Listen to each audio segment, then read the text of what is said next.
એને હું ચિત્ર બતાવીશ, તમારે વૈજ્ઞાનિકને ઓળખવાના અને એમનું નામ કહેવાનું. કોઈએ બોલવાનું નથી.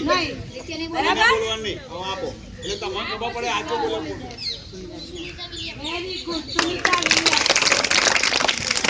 ચલો હવે ટીમ વિક્રમ સારાભાઈ.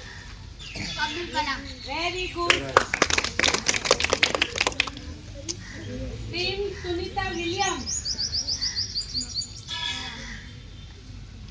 નો, ખોટો જવાબ.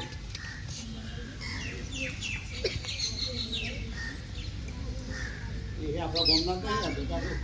ખોટો જવાબ.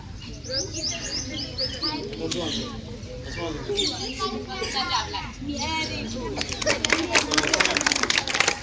ચલો ભાઈ ત્રીજા રાઉન્ડમાં અબ્દુલ કલામ ને 2 માર્ક્સ, વિક્રમ સારાભાઈ ને 2 માર્ક્સ અને સુનિતા વિલિયમ 0. સુનિતા વિલિયમ 0 અને મોદીબાભાઈ 0. બરાબર? અને કલ્પના ચાવલા 2 માર્ક્સ.